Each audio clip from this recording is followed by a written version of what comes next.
महिला दिवस मनाया जाता है, जबकि पुरुष दिवस के बारे में किसी को कुछ नहीं पता। ऐसा क्यों? हरिशंकर परसाई जी की पंक्ति है कि दिवस कमजोरों के मनाए जाते हैं, मजबूत लोगों के नहीं। यह पंक्ति मेरे कथन पर प्रकाश डाल रही है। सशक्त होने का आशय केवल घर से बाहर निकलकर नौकरी करना या पुरुषों के कंधे से कंधा मिलाकर चलना भर नहीं है।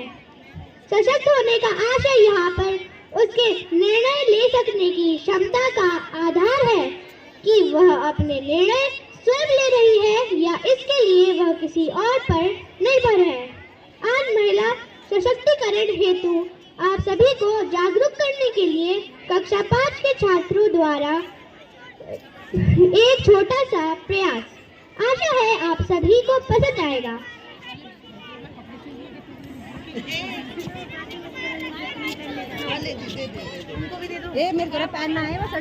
सपने होते हैं परछाई से, जितने कदम चलो उतने बढ़ते जाते हैं। कभी खुशहाली तो कभी जंग बन जाते हैं। छोटे से घर में विशाल घर बनाते हैं, जिंदगी की हकीकत में युद्ध छेड़ जाते हैं। सपने होते हैं परछाई से, जितने कदम चलो उतने बढ़ते जाते हैं।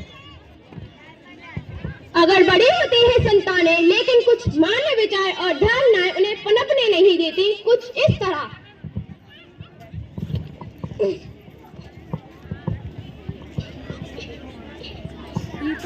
भाई वाह, पुस्तक! मुझे भी देना, पुस्तक दो। नहीं, मना क्या कहा तुम्हें? पर पिताजी, जाकर आके बात करो।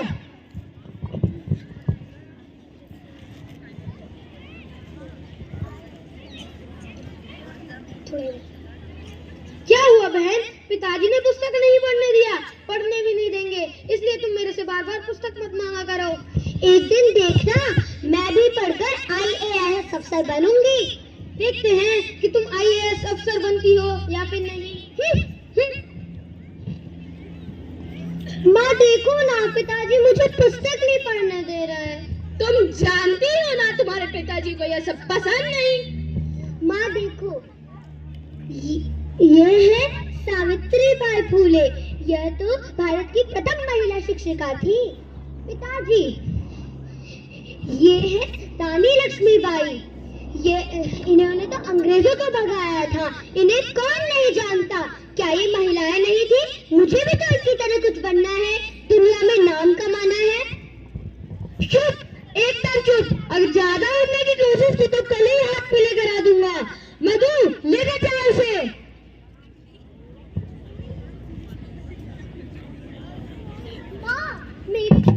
माँ, मेरे भी तो कुछ सपने हैं जिसे देखकर मैं बड़ी हुई हूँ। तो मैं कर भी क्या सकती हूँ? तुम जानती हो तुम्हारे पिताजी को ये सब पसंद ही नहीं है।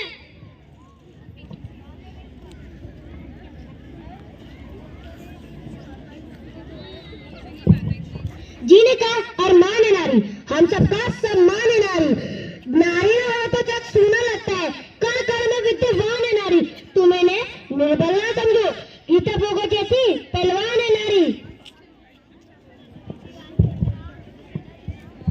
और ऐसे ही सपनों को देखकर, उनसे प्रेरणा लेकर और वो बड़ी होती गई, अपने हौसलों को बुलंद कर अपने हक के लिए आवाज उठाई। एक्ट 2, कुछ वर्षों बाद। दीवारें ऊंची हैं, गलियां हैं दम, लंबी नगर है मगर हिम्मत में संग, पाँव में चाले मगर सांसें बुलंद, लड़ने चली हूँ आजादी की जंग। बेखौफ आजाद है जीना मुझे, बेखौफ आजाद है रहना मुझे। माँ, किधर हो तुम?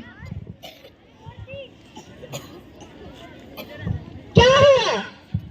मेरी उम्र की सभी लड़कियां कॉलेज जाती हैं, स्कूल जाती हैं और अपना नाम कमाती हैं, और यहाँ मुझे आगे पढ़ना ही नहीं दिया जा रहा है।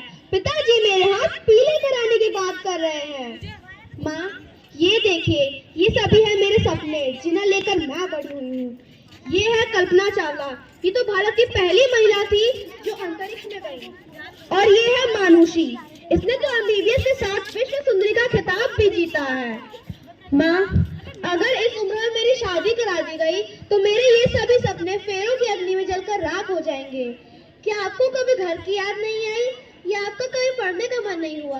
आपका भी तो बाल विवाह हुआ था ना? घर की याद आती है ना मुझे, वो गर्मियों की रात, वो जाड़े की बात, वो पानी का मटका, वो रसोई की याद, सब सताती है मुझे। घर की याद आती है मुझे। शादी तो एक साथ है, बस इतनी सी बात है, वो पढ़ाई, वो आदत दिखाना है उसे। इतना रोजमान मुझे घर याद आता है मुझे। जिन दिलों में रही बरसों, उन दिलों में एक छोटा सा मेरा भी हक था। अब बिन उधर रहना है मुझे, घर याद आता है मुझे। अब जो मेरे साथ हुआ वो मैं आपकी बेटी के साथ नहीं होने दूंगी। एक औरत भी एक इंसान है, उनका भी सपने देखने का पूरा हक होना चाहिए। मधु, मैं नहीं जानता था कि तुम्हारे भी कुछ सपने हैं जिन्हें लेकर तुम अपनी जिंदगी जी रही थी। तुम्हारे सपने को तो कुचल दिए गए, लेकिन ऐसा मैं अपनी बेटी के साथ नहीं होने दूंगा। मैं उसे पढ़ाऊंगा, लिखाऊंगा और उसके सपने पूरे करूंगा।